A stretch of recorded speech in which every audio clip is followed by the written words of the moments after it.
tu le tiennes. Ouais. D'accord.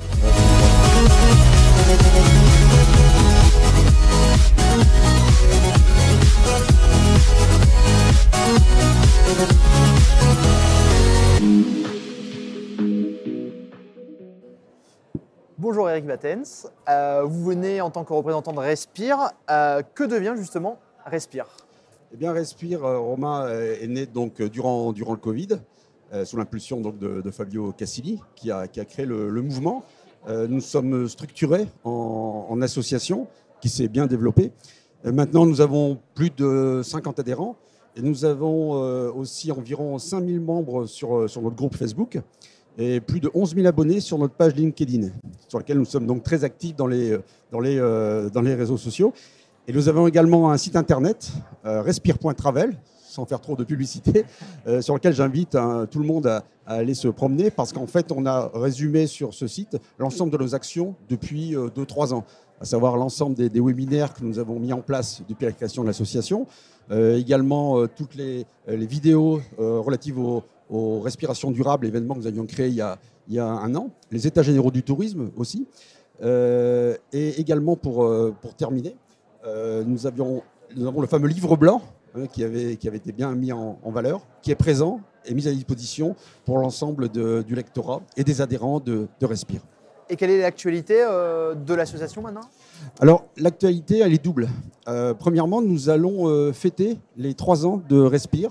Et donc, le 11 mai, nous allons organiser dans 4 villes différentes de France, à savoir bien évidemment Paris, Lyon, pas Marseille, mais Aix à côté, et Bordeaux, des soirées avec à la fois nos adhérents et tous les sympathisants de Respire.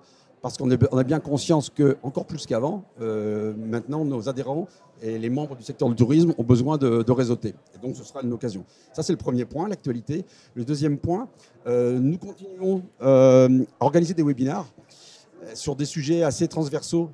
Tout récemment, nous avons organisé un webinaire sur le voyage en train. Et il se trouve que parmi les participants de ce webinaire, il y avait justement Discovery Train qui a eu un César hier soir au niveau des Césars organisés par Tourmag. Donc on est quand même assez cohérent sur notre démarche par rapport à les sujets principaux qui impactent le secteur du tourisme. Le monde du tourisme et le monde revient à peu près à la normale par rapport à la crise sanitaire. Quelle place pour ces groupes de réflexion nés justement de cette période difficile? Alors c'est vrai, pendant cette période, tout le monde a eu beaucoup de temps, beaucoup de disponibilité pour phosphorer, réfléchir. Maintenant, on est passé à une autre étape. Et en fait, on s'est rendu compte que nos adhérents en particulier ont besoin de 2 choses principales. La première, c'est du réseau, toujours du réseau, encore plus de raisons. Dans ce cadre-là, nous allons nous rebaptiser et devenir, au-delà de Respire le tourisme de demain, mais le collectif du tourisme de demain, pour bien insister sur cette dimension de réseautage, dans la mesure où, comme depuis le début, la particularité de Respire, c'est de réunir des personnes d'horizons très différents qui n'ont pas forcément vocation à se croiser ailleurs que dans Respire. Ça, c'est un premier point. Donc, essayer d'augmenter encore, donc, non pas arrêter de réfléchir, mais continuer de plus en plus réseauter.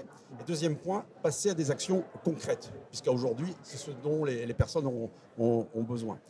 Actions concrètes, ça veut dire concrètement, justement, par exemple, via notre site, à nos adhérents, on va proposer des solutions. Par exemple, on a des solutions de paiement qui visent visant la transition écologique. Donc ça, on va le proposer à nos adhérents. On va essayer de mettre en avant ce type de solutions.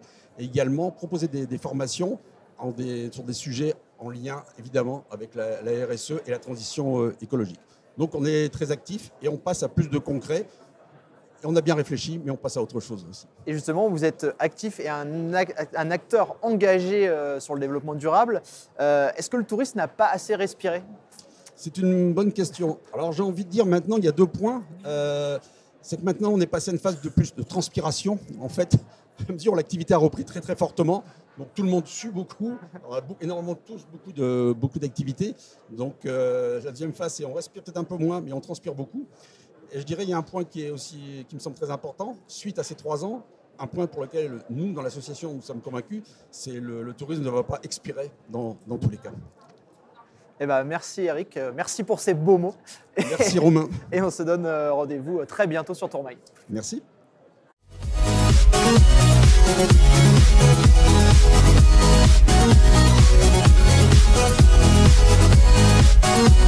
Thank you.